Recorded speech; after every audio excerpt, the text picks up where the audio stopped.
வணக்கம். மீடியா 369 செய்திகளுக்காக நான் சுவாதி. அண்மை செய்திகளை பார்ப்போம்.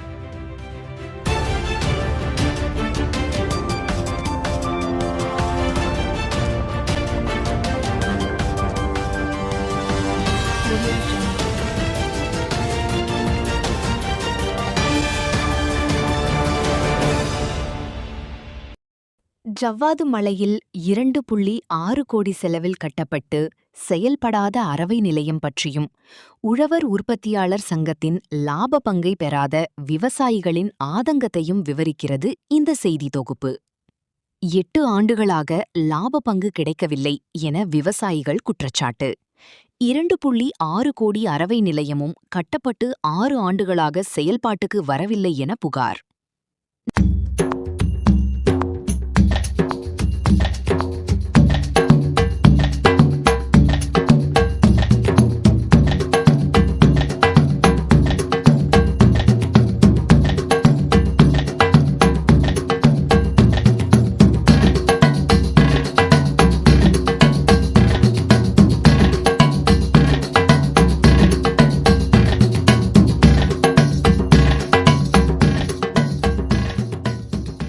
ஜவ்வாது மலை என்றாலே அனைவருக்கும் நினைவிற்கு வருவது இயற்கை எழில் கொஞ்சும் மலையும் மலை தேனும்தான்.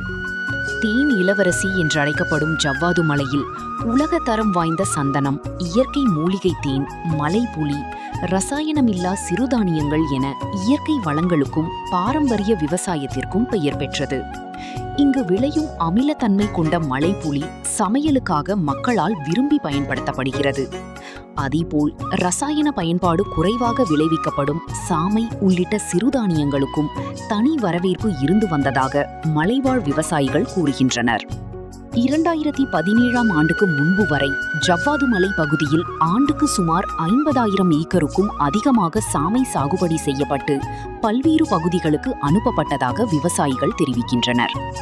அதேபோல் ஜவ்வாது மலையின் முக்கிய அடையாளங்களில் ஒன்றான மலைத்தேன் ஆண்டுக்கு சுமார் 200 டன் வரை ஏற்றுமதி செய்யப்பட்டதாகவும் அவர்கள் கூறுகின்றனர். இத்தகைய இயற்கை வளங்களையும் மலைவாழ் விவசாயிகளின் உற்பத்தி பொருட்களையும் சந்தைப்படுத்தி அவர்களின் வாழ்வாதாரத்தை மேம்படுத்தும் நோக்கில் உழவர் உற்பத்தியாளர் சங்கம் தொடங்கப்பட்டதாக கூறப்படுகிறது.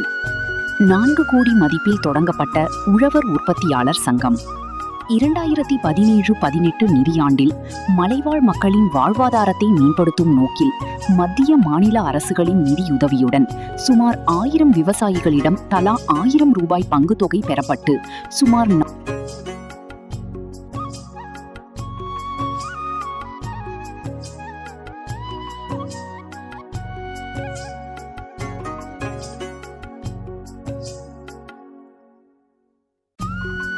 2017-18 நிதியாண்டில் மலைவாழ் மக்களின் வாழ்வாதாரத்தை மேம்படுத்தும் நோக்கில் மத்திய மாநில அரசுகளின் நிதியுதவியுடன் சுமார் 1000 விவசாயிகளிடம் தலா 1000 ரூபாய் பங்குத்தொகை பெறப்பட்டு சுமார் 4 கோடி மதிப்பில் ஜவ்வாது மலை உழவர் உற்பத்தியாளர் சங்கம் தொடங்கப்பட்டதாக விவசாயிகள் தெரிவிக்கின்றனர். சங்கம் தொடங்கப்பட்ட போது தங்களது விளைபொருட்களுக்கு உரிய விலை கிடைக்கும், இடைத்தரகர்களின் தலையீடு குறையும், சங்கத்தின் மூலம் கிடைக்கும் லாபத்தில் பங்குதாரர்களுக்கும் உரிய பங்கு கிடைக்கும் என்ற பெரும் எதிர்பார்ப்பு மலைவாழ் விவசாயிகளிடம் இருந்ததாக கூறப்படுகிறது. ஆனால் அந்த எதிர்பார்ப்பு முழுமையாக நிறைவேறவில்லை என்பதே தற்போது பங்குதாரர் விவசாயிகளின் குற்றச்சாட்டாக உள்ளது. சங்கம் தொடங்கப்பட்ட சில மாதங்களுக்கு பிறகு போதிய செயல்பாடு இல்லாமல் பெரும்பாலான நாட்களில் முறையாக இயங்கவில்லை என்றும் உயர்மட்ட அதிகாரிகள் ஆய்வுக்கு வரும் நாட்களில் மட்டுமே செயல்பாடுகள் நடைபெறுவதாகவும் சில பங்குதாரர்கள் குற்றம் சாட்டுகின்றனர். மேலும் உழவர் உற்பத்தியாளர் சங்கத்தின் கொள்முதல் மற்றும் விற்பனை நடவடிக்கைகள் கோப்புகளில் மட்டுமே இருப்பதாகவும் அதன் மூலம் கிடைத்ததாக கூறப்படும் லாபத்தில் தங்களுக்கான பங்குத்தொகை கடந்த 8 ஆண்டுகளாக வழங்கப்படவில்லை என்றும் பங்குதாரர் விவசாயிகள் புகார் தெரிவிக்கின்றனர்.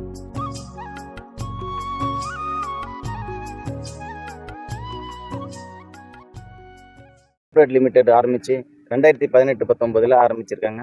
ஆரம்பிச்சதுலேருந்து இங்கே இருக்கக்கூடிய விவசாய மக்கள்கிட்ட, இங்கே இருக்கக்கூடிய மலைவாழ் மக்கள்கிட்ட தான் அதனுடைய பங்கு தொகையை வசூல் பண்ணி இதில் எல்லாரும் மெம்பராக சேர்ந்துருக்குறாங்க. கிட்டத்தட்ட ஒரு 1000 விவசாயிங்க மேலே இதில் மெம்பராக இருக்கிறாங்க.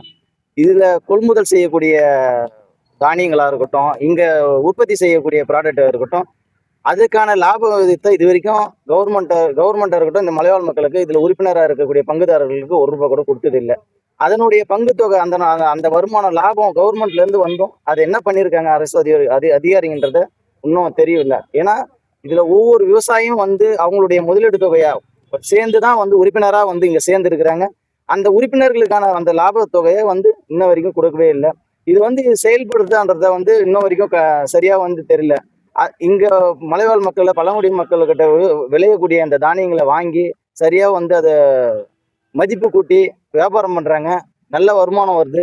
ஆனால் கவர்மெண்ட்லேருந்து எங்களுக்கான அந்த பங்கு தொகையை வந்து அந்த லாப தொகையை வந்து ₹1 கூட 2018 இன்னைக்கு 26 வரைக்கும் கொடுக்கவே இல்லைன்றது எங்களுடைய கோரிக்கையாக இருக்குது.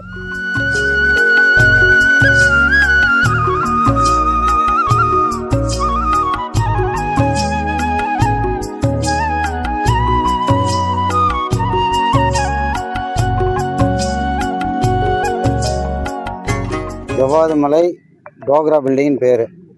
இதில் ஆரம்பித்து தேன், புளி, சாமை எல்லாம் ஆரம்பித்து அது ஒரு தனி யூனிட் மாதிரி பண்ணுறாங்க.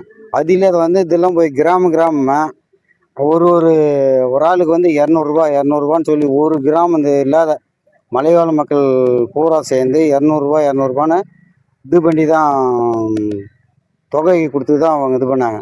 அது வந்து மலைவாழ் மக்களுக்கு சேரவே இல்லை. என்ன பண்ணுறாங்க, உங்கள் இஷ்டத்தை பண்ணிடுறாங்க. அதனால் வந்து மலைவாழ் மக்களுக்கு பிரயோஜனம் இல்லை. அவங்களுடைய திட்டங்களில் வந்து பிரயோஜனம் இல்லை.